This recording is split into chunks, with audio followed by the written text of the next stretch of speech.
morning, everybody, and welcome to another very exciting Exploring by the Seat of Your Pants broadcast. For those of you joining us for the first time, which is most of you today from across Canada and around the world, we are all about bringing conservation, adventure, and science into classrooms around the world. And everything we do goes to our YouTube channel. So if you want to check out this program in 3 weeks or 3 years or like 4,000 other broadcasts with the coolest scientists and explorers on planet Earth, you can head there and do just that. Lots to explore and discover. Of all days, I'm so happy you're catching us today for two big reasons. Number one, we are wrapping up our epic series in collaboration with OceanWise, slightly unwieldy URL, almost fit on one line. We have been featuring all sorts of stories from the oceans, how we can understand them, take action to protect them, and beyond. It has been a wild ride. Again, everything on our YouTube channel, and we will be redoing our art program next week. So if you want to catch that, that'll be happening on October 10th as well. I can't encourage our audience enough. Check out ocean.org. No organization does it better for highlighting the magic of our ocean planet. Now, without further ado, we are diving in today with the finale of the series, which is creating ways for change. We are partnering not just with OceanWise today, but with like the superhero green team of all the coolest organizations in Canada working to protect our planet. So you guys are in for a real treat. We're going to do the world's quickest highlight of some of the things right now, and we'll be bringing those up later as well. But without further ado, I'm going to zip it. You're not here for me. Mala, welcome in from OceanWise and take us away. Oh, hi, Jesse. Hi, everyone. My name is Mala. Thank you all so much for joining in on today's session. As Jesse mentioned, today is the last program of 5 that we have done throughout the week, and we are going to be doing one more next week, which is going to be our Artful Oceans program. So if anybody's interested in joining, you can take a look at that link that Jesse had shared before, and hopefully we see you there.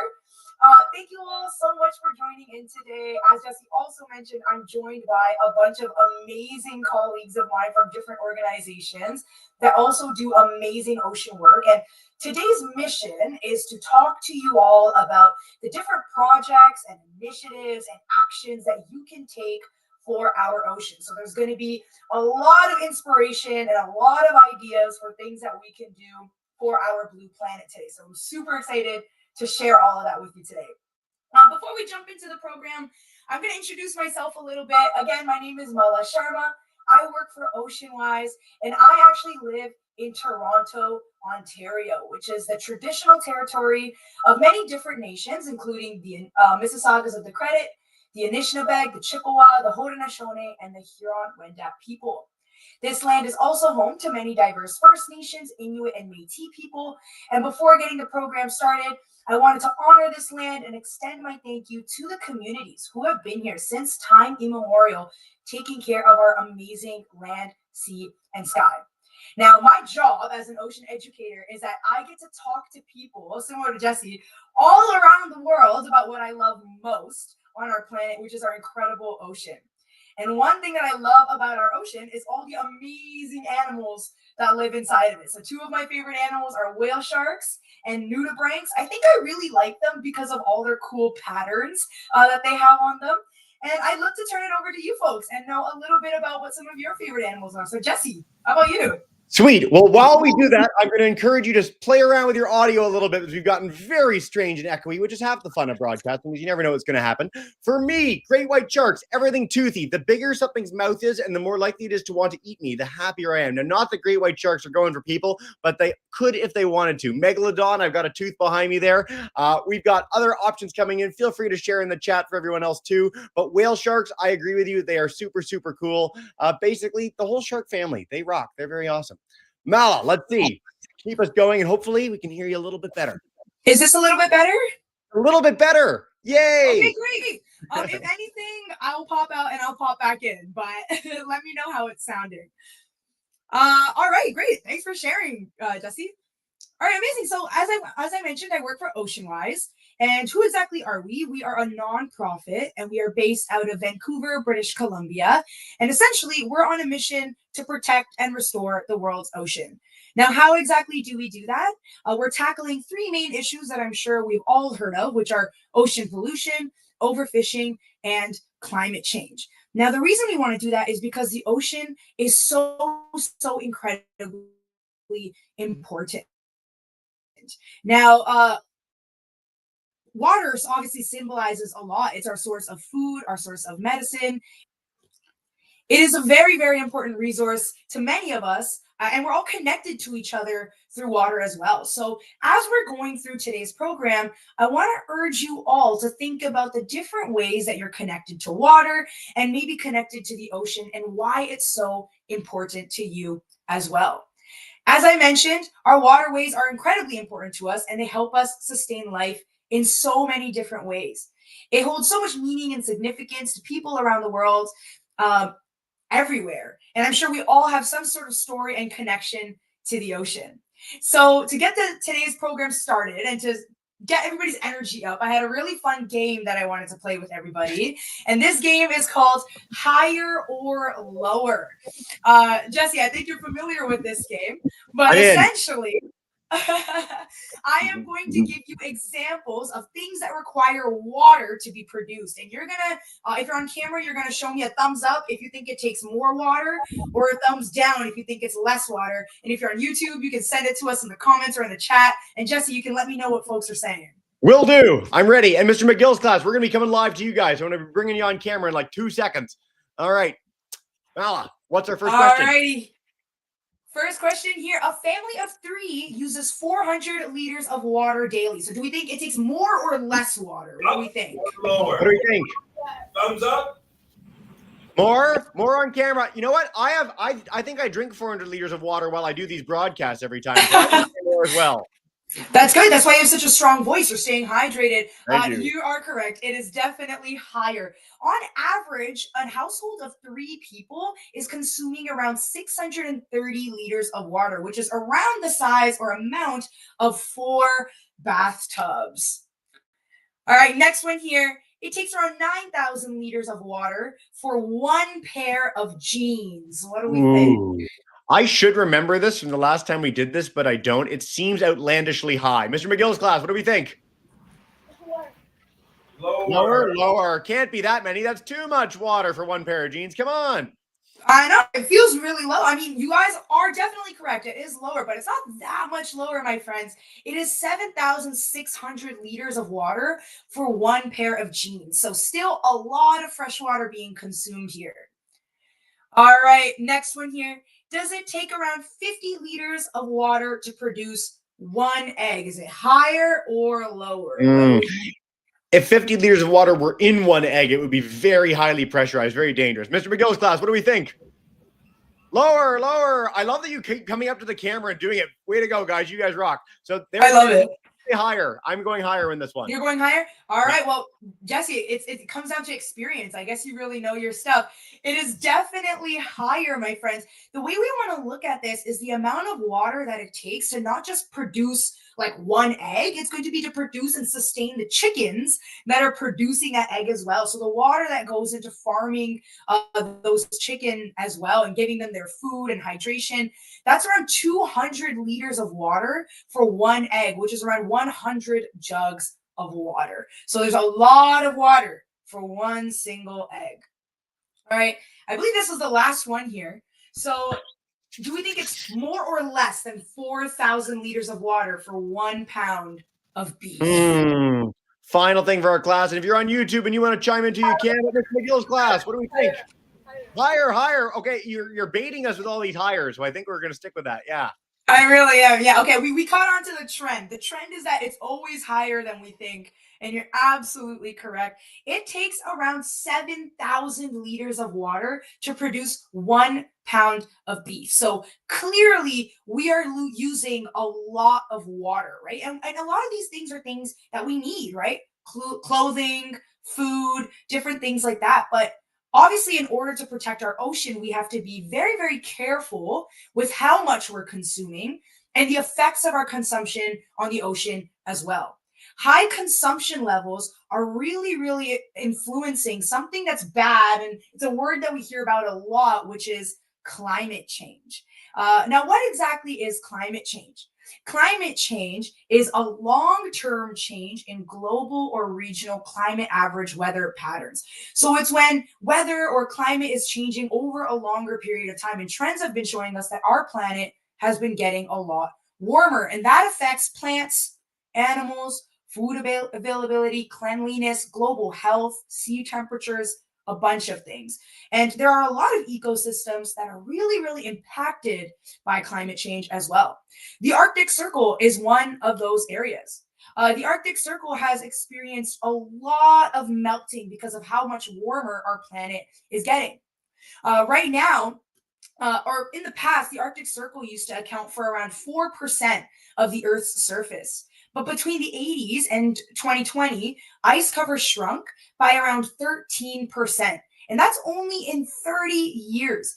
And even ice that is still existing now in the Arctic is so much thinner and weaker that it's incredibly dangerous for a lot of animals that live in that ecosystem and a lot of indigenous communities that live there as well. There are around 4 million people that live in the Arctic, along with a lot of different animals and different plants that are all being affected by climate change. Other ecosystems that are being affected by climate change include kelp forests and coral reefs. Both of these underwater forests are home to a majority of animals in the ocean, and ecosystems like these are responsible for producing around 65% of the oxygen that we breathe. So protecting these ecosystems is incredibly important. Kelp, for example, really, really struggles to grow when sea temperatures are too warm. Mala, we'll have to And skip. animals, when they take over these ecosystems. Another thing that we all heard of is coral bleaching. Is my presentation gone? Yeah, I brought it back up because I was just going to tell you to skip through the video. That's all. You're good. We didn't hear you through that. But you're good now. Yeah. Okay, we're good. Sorry, everybody. Another thing that I'm sure we've all heard of is coral bleaching. Right now, we've lost around 50% of our coral reefs due to coral bleaching, which is essentially when a lot of our corals are losing their color because they're losing that algae that grows inside of them that gives them their beautiful, vibrant colors. Now, why exactly is that algae leaving? It's leaving because our sea temperatures are so warm. And warming sea temperatures can be very, very dangerous for the animals and the ecosystems in our water. So what exactly can we do about it? That's what we are here to talk about today. I'll go over some things that OceanWise is doing, and then I'm going to pass it on over to some of my colleagues and my partners to talk about what they're doing. So one thing that OceanWise is doing is something called seaforestation. We are regrowing kelp.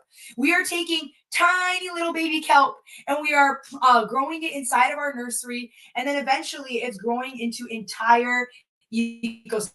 I'm going to skip through the videos again because I don't want my presentation to go away again. But essentially, we are finding ecosystems and we are growing back kelp so that we can bring back a lot of those organisms that live inside of it and also help protect our ocean health. Some other things that we can do is reduce consumption. A lot of the things that we wear, that we eat, that we buy online, we follow a lot of trends like clothing or different fun things that we want to do. And a lot of these things are imported across oceans or through the sky or in trucks. And that means that there's a lot of carbon output. So by being more conscious about the things that we're buying, we can really reduce the amount of boats or planes or trucks that are going around shipping things around. And instead, we can try to buy locally and only buy what we need. Another thing that we can do is continue learning and supporting. So exactly what you're doing today. Join programs like Exploring by the Seat of Your Pants and to learn about what's going on in the environment and around the world and figure out what you can do to be part or take part in any sort of initiative. And lastly, you can take what you learn today and every day and share it with your friends and families, right? Keep that conversation going and raise awareness everywhere you go. If you're located in Canada, you might come across this OceanWise seafood recommended label. So next time you go to the store and you're buying seafood with your parents or with your family, try to keep an eye out for this OceanWise logo. It essentially means that we scientists at OceanWise, we have done the research and we know which types of seafood are a little bit more sustainable than others. And it might be a more environmentally conscious decision that you can make and a more educated, I guess, type of seafood that you can bring to your table. So keep an eye out for the OceanWise recommended label.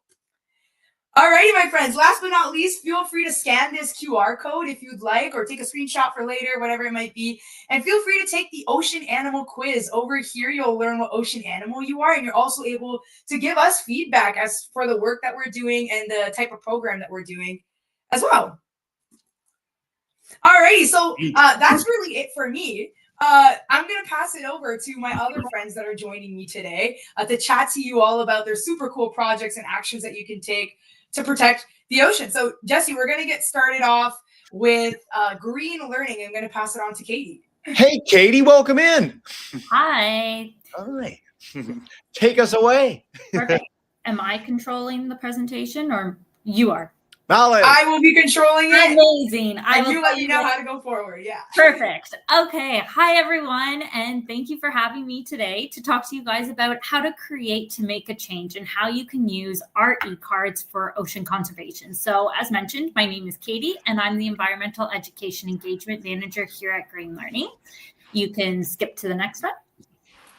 Perfect. I just wanted to start with a land acknowledgement, and I'm presenting today from Toronto, which is on Treaty 13, and this is the traditional territory of many nations, including the Mississaugas of the Credit, the Anishinaabe, the Chippewa, the Haudenosaunee, and the Wendat peoples, and this is now home to many diverse First Nations, Inuit, and Métis peoples. And this has been a place of gathering and learning for many generations of the Indigenous peoples. And Green Learning and myself are committed to learning from and taking meaningful actions that uplift and empower Indigenous communities. Next. Perfect. So just a little bit about Green Learning. For those of you who may not be as familiar with our organization, we provide free online resources, activities, challenges, so many different ways for you guys to get involved. And we really focus on climate change, the green economy, and energy. And our goal here is to really empower you guys to use your voice to make some sort of positive change for your world. And we want you guys to take these steps by using our e-cards tool. And this is a really cool tool where you can advocate for what matters to you. So with us focusing on ocean protection today, we want you guys to take action by creating e-cards where you can help raise awareness in keeping plastics out of the environment. We want you guys to use your e-cards to really help to educate others and use your voice for what you believe in. And these e-cards are a great way to reach decision makers to help move us forward in taking climate action. So your voice is such a powerful tool, and it doesn't matter whether you live inland or you live right by the ocean needs your help. And these are just a couple different e-cards that some students have done in the past. And using the e-cards worksheet, you have this opportunity to turn your ideas into an e-card and use your voice to get across what it is that you love about the ocean and what you want to do to protect it. You can also come up with different ideas on why you want to help with ocean conservation, as well as how you can help protect it. So there's so many things that you can actually include in your e-card because you guys are the future and your voice is the future. So we want you guys to use your voice through the power of art and creativity and come up with different messages to express your love of the ocean. And getting your message out there, you can either draw pictures or you can just write messages. So you can see these 3 examples here up on the screen. And these are previous e-cards from learners that have created their messages from around the globe. And a really neat part of this activity is that your messages have this chance to reach decision makers. So when you submit your e-cards to us, and I know you guys have been working on some, if there's someone that you would like us to share it with, we can definitely reach out to them with your message. So it could either be a political figure, it could be a celebrity, it could be your family, your friends, someone at your school. So we did have one student at one point create an e-card with song lyrics on ice caps melting. And we actually ended up sending this to Drake. So there's so many different ways that you can get your message out there and really express how you're feeling. Next. So after you guys do complete your e-cards, we would love to see them, okay? So I do encourage you to give them to your teachers to then share with us. And teachers, you can submit your e-cards to a Google folder, or you can email them to us at programs@greenlearning.ca. We will then post them on our website and be able to share them with our wide network of environmental educators and large community that wants to hear from you guys. And we're also, again, happy to send them to any sort of decision makers. So just wanted to say thank you guys for participating in our eCards program. We cannot wait to hear your voice shine through in your creativity of your eCards. Fantastic. Thanks so much, Katie. And again, we have that link. We'll share that with all our classes. If you've registered for today, you will have that link in your inbox at the end of the show. Really appreciate the insight. Way to go at Green Learning. Awesome. All right, Mala, who's next in our train of superheroes? Oh my God, our next superhero is Louisa. Louisa is going to come in to talk about the Commit to Act app from Taking It Global. So hello, Louisa. Amazing. Thanks so much, Mala, for the intro. As Mel said, my name is Louisa and I come from Taking It Global, which is a charity based in Toronto, but I'm calling in from here in Winnipeg, Manitoba. So a super cool thing that we've worked with OceanWise to develop is something called Commit to Act, which is both a website and an app that lets you track your environmental actions. So I don't know about you, but some people I've heard say, well, it's just one straw. What's that going to do? It's just one plastic water bottle. What's that going to do? And the truth is that does a lot when it starts to add up. So with an app like Commit to Act, it helps you track your sustainable actions. So you can see how much carbon emission that you've reduced with your actions, such as eating a plant-based meal, or even like Mala said, when we were talking about how much water it takes to do your laundry, for example, or make a pair of jeans. Those actions themselves, when you can do them in a more sustainable way, it makes a huge difference, especially if you and your family and all of your friends are doing it. So with Commit to Act, you log your actions and you can see what change you're making. So you can compare and compete against your friends, other young people, and classmates. And overall, you get to have fun taking action towards a more sustainable future. And like I mentioned, Commit to Act shows you the power of collective action, and it shows that there's no such thing as a change too small. So some cool features of Commit to Act is it is also a website as well as an app. And some actions that you can track include sustainable transportation. So that can be if you bike to school, rollerblade, or walk to school instead of taking a car. If you avoid fast fashion, so if you start to take up sewing, for example, to fix a shirt or a pair of jeans, or if you start knitting your own shirts. Composting food waste, so our scraps that we have from our fruit or eggshells. Avoiding single-use plastic, I feel like, is one of my favorites because it doesn't take a lot. Chances are a lot of us have a reusable water bottle sitting around somewhere at home. And so that's always a good way to start logging your actions and taking sustainable action. Washing your clothes in cold water. So it does take way more energy to have your laundry washed in warm water and hot water. So washing in cold water makes a huge difference, especially if you make it a habit or a practice. Eating plant-based. So if you have just a salad, that is something that also is a sustainable choice. Planting a tree or garden is something that is so fun. You can do it with your friends, do it with your family members. And then also community cleanup I find is super, super fun. Whether it's just on the weekend for a quick 30 minutes with your friends, or you do it on the way home when you're walking home from school. I feel like that's a really cool way to do it too. And with every action that you track, you get to earn points. And so you get a little icon or a little character that you get to choose when you sign up for Commit to Act. And then you get to see how many points you save just by doing these sustainable actions. So a really cool feature that we added recently is that you can actually create a group or a team or a classroom on Taking It Global's Commit to Act platform. And then you can actually start to challenge other friends and you can see your total amount of points that you have. And so this is what it kind of looks like on the right side when you start to track your actions with your friends. You see how much CO2 you saved, you see the total points that someone has, and how many points and CO2 they save weekly. And you can also see how much CO2 you've saved as a classroom. And so I think this is a really cool feature that you can tell your teachers about or ask them to start up to see maybe collectively you can compete against another classroom in your school and see who can save the most CO2. I feel like that would be a really cool way to get your school involved and your classroom involved as well. So how to use Commit to Act, it's super, super simple and straightforward. You can create an account on committoact.org, or you can download the app on your phone. You can track your actions and encourage others to track as well. And you can create a group with your friends and compete. Also, for any teachers that are on here as well, if you create an account, you can also create an account for students, reset their passwords. You'll be able to manage your classroom from there as well. So before I hop off, I know that I only had a few minutes, so I just wanted to share a few actions that I would love to encourage you all to take as we move on through the month of October. So try to eat one plant-based meal a week, whether that's like a quinoa bowl or a salad. Packing a reusable water bottle to school. I think that itself is a huge one. There's always water fountains around, so I feel like that is a great first step.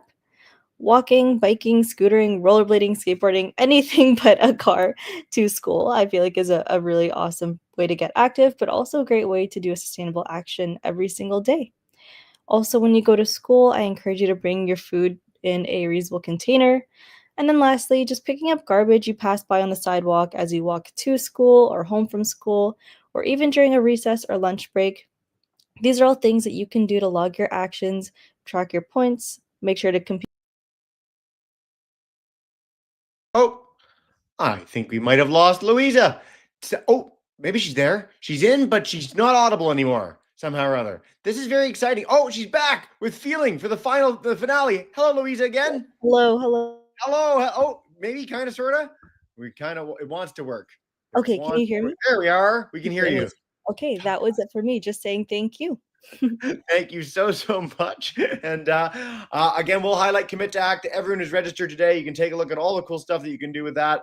Spectacular. We are going to take it back to Mala for a second and then introduce our final speaker of the day. Cool. Amazing. Okay, thank you all so much for hanging around and sticking around. I hope you're getting a lot of different ideas as to things that you can do for our ocean and for our environment. To wrap it up, I'm going to welcome Alice to the stage from the Center for Global Education. So take it away, Alice. Hi, everyone. So last year, while running a youth summit at the UN Biodiversity Conference in Colombia, we met Samuel, a 17-year-old student. And when I asked him why he was passionate about sharing his voice, he said, "Imagine all the advances we've seen in the world in the last 100 years. Television, cars, airplanes, internet, cell phones. Now imagine my classroom. It's essentially the same classroom from 100 years ago. Is that fair? How can adults prepare us for the future when we're stuck learning in the past?" And Samuel's words really set the stage for why we're here today. The world is moving fast, and how we prepare young people like you often isn't keeping pace. Let's go to the next slide. My name is Alice, and I represent the Center for Global Education. Our mission is simple but powerful. We amplify youth voices like yours so they can inform and drive action on global strategies. At CGE, we run youth summits and virtual connections on a variety of topics, often accumulating in participation at national and international conferences. So Decarbonize is the world's largest school-based climate program. When we have a chance, amazing. Students spend months learning and collaborating virtually, and then they come together to write an annual climate manifesto.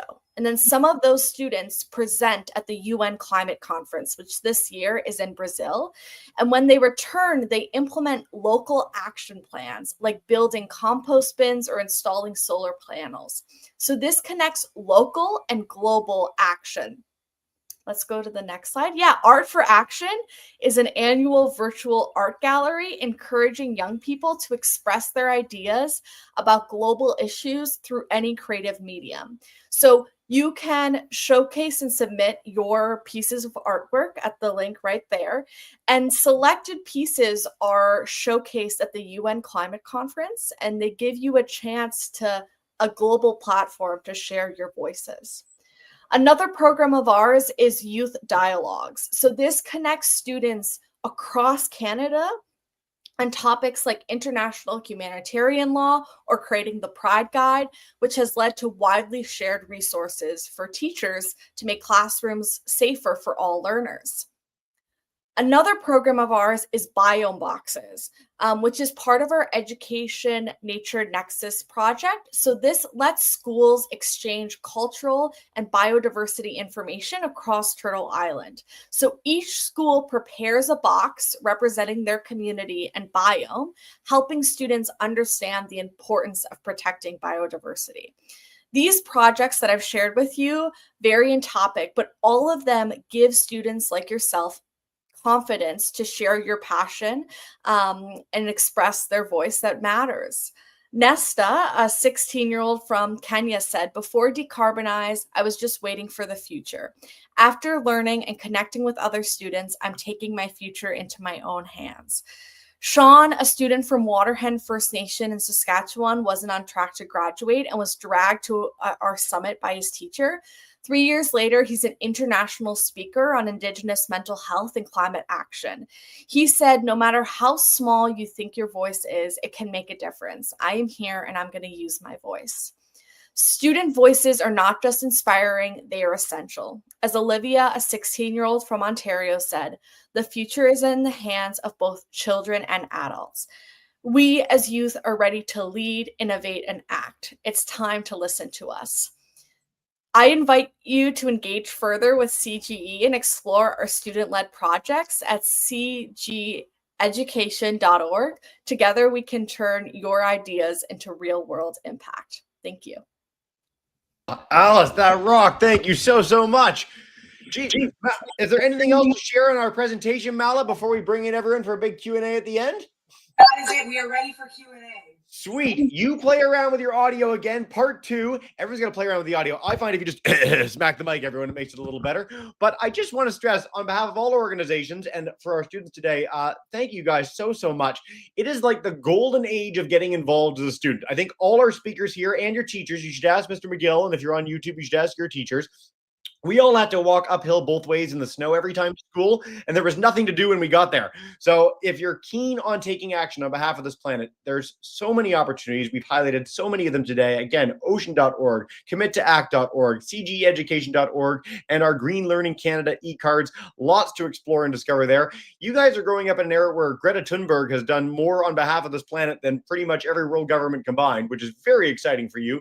And more when we have groupings of people, when the world's nature community, when the world's climate community gets together, youth are a prominent part of those things. I'm going to the World Conservation Congress in just a week from now. Geez, it snuck up on me, in Abu Dhabi. And there's an entire youth section of that, a youth pavilion. There's youth being featured in so many different ways as change makers because you guys know the facts, you're taking action. It's really impressive to see. And so, without further ado, with 10 minutes to go, we're going to dive in with questions. If you're on YouTube and you want to share in the chat, please do. Mr. McGill's class, we're going to come to you guys live in a second, and it can be for any of our speakers. Everyone's still here. So come on in Thunder Bay and take us away with the first question if you have one. Hey, guys. Bend down a little bit there. Yeah. How do you get the kelp into the sea? Ooh, okay. For replanted kelp, Mala, let's see. Fingers crossed. Can you hear me? Pretty good. Yes. Amazing. Sweet. Thank you all for your patience with my mic. That's a great question. So we have a seaforestation team, meaning that we have people that have specialized in lots of different cool types of science working together to make this happen. So we essentially first go in and we take samples of seaweed that we want to grow. There are so many different kinds of seaweed that you can grow. So say, for example, we want to grow bull kelp, right? We'll take a sample of bull kelp. We'll grow it in our nursery. We got to tie it on or stick it onto like a rock and make sure that it's strong and it's genetically modified a little bit so that it can withstand some of the conditions that it might have to experience in the ocean. Then regular people, honestly, like regular swimmers and divers or people that have boats, they can do this. They take our little seedlings, our little baby kelps, and then they dive into the ocean after we select an area that we think would be best for that kelp to grow. And then they go ahead and they drop it off somewhere that they think it might grow. And then we just monitor it over time and hopefully it grows. We've had a lot of success, but it's also been a lot of trial and error. So jobs like these, if you folks are swimmers, if you're photographers, if you like being on a boat, if you're a scientist, all of these jobs can be part of conservation. And you can find creative ways to connect your day jobs and your day passions to and turning it into growing kelp or helping regenerate coral reefs somewhere. So stay creative. There's a lot of ways you can get involved. I love this. And I want to stress for our classes that are in the heart of the continent, I grew up in Toronto. It was many years. I was 23 when I saw the ocean for the first time. And now I get to be involved in helping share its stories around the world. So if you ever get the chance to go on a whale watching tour, see one of these conservation actions in action, take part in some way. In Newfoundland, where I live now, people literally go as a community and help release puffins into the wild that they've saved off the sea cliff. So there's so many cool things to do now. And I I love the idea of replanting a kelp forest. Again, when we were kids, we only thought of planting forests on land, and now we're replanting coral, we're replanting kelp, we're bringing back the wild in so many places on Canada's coast and the world's coast. So I love this question. I hope you get the chance to do it, and seaforestation is your new word of the day. Cool. From YouTube, Mala, so is there too excited, got ahead of myself. We did not talk about this in a big way today, but for ocean plastics, if we've got groups that are in the middle of the continent, why should they care? Is that plastic going to get to the ocean? Tell us a little bit more about that. Absolutely. Yeah. So, my friends, in the beginning of the program, I kind of touched on how we're all connected to each other through our rivers and our stream and our ocean. It doesn't matter where you are. Every single plastic piece that has ever been produced still exists on our planet. There are more microplastics in our ocean than there are stars in our galaxy. And every single piece of plastic that still exists, guess where it ends up? It ends up in our ocean, kind of just collecting together, washing away, ending up on other coastlines or creating the giant Pacific garbage patch. This plastic ends up being ingested by other animals. It ends up destroying habitats. It doesn't matter where you are. And it doesn't matter if you're using a big plastic or a small plastic. It all ends up in the ocean. So you should definitely care. And every little thing and every little change that we make can make a really, really big impact for people everywhere. This is a global issue we like to emphasize. It's not just about one person or one country. We all got to do our part. Well, and I like to stress too with ocean plastics is that it's totally apolitical. No one looks at a beach covered in plastic and goes, great. We all recognize that that's a big problem. We all recognize that we can do something about it. And we've had programs from the most remote islands, from the bottom of the ocean, and everywhere we go on this planet, there's plastic.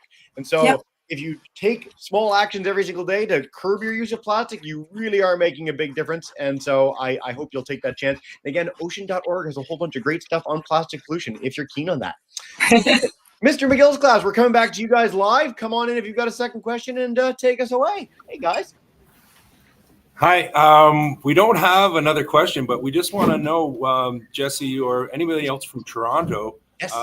Who do we think is going to win the Jays versus Yankees? Oh, the Jays are going to win, obviously. Okay. How many games will it baseball fan here? We're going to sweep them. We're going to win both weekend games, and we're going to go to New York and take it there. ALCS will beat the Mariners, and then we'll go beat the Dodgers in the World Series. Obviously, guys, and I love that you're there. Thank you very much. Amazing. Oh, Mala, let's take another one.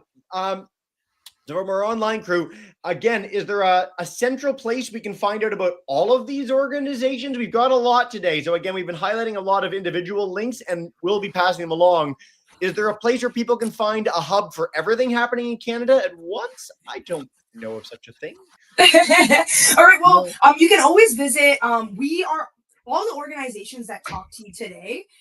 We are all part of Waves of Change. So Sweet. If you go over to Waves of Change, you can find all of us there.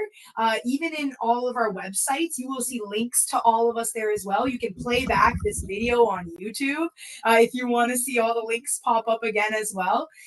But yeah, there are amazing organizations doing amazing work. I think there's another organization called Take Me Outside. Teachers, if you check out that organization, they have a list of a bunch of folks like us and other people across Canada that are doing amazing work as well, and things that your students and you folks can get in touch with or get involved with as well. Sweet. We've done a whole bunch of stuff with Take Me Outside over the years. They are spectacular. I'll bring them a banner.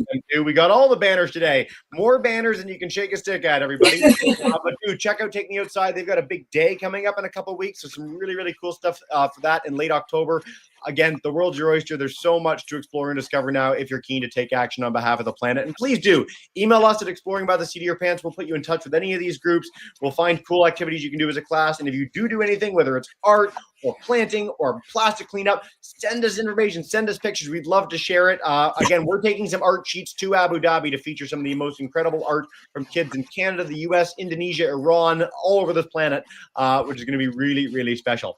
Mala, time flies and you're having fun. We're nearing the end of the broadcast. So what we're going to do is bring in all you amazing speakers to say a big farewell and goodbye. And Mr. McGill's class say a big farewell and goodbye. And if you're on YouTube and you want to scream and yell too and annoy the principal, you have our permission. So please do. But Louisa, Alice, Katie, Mr. McGillstas, thank you so much, everybody. Have a wonderful day.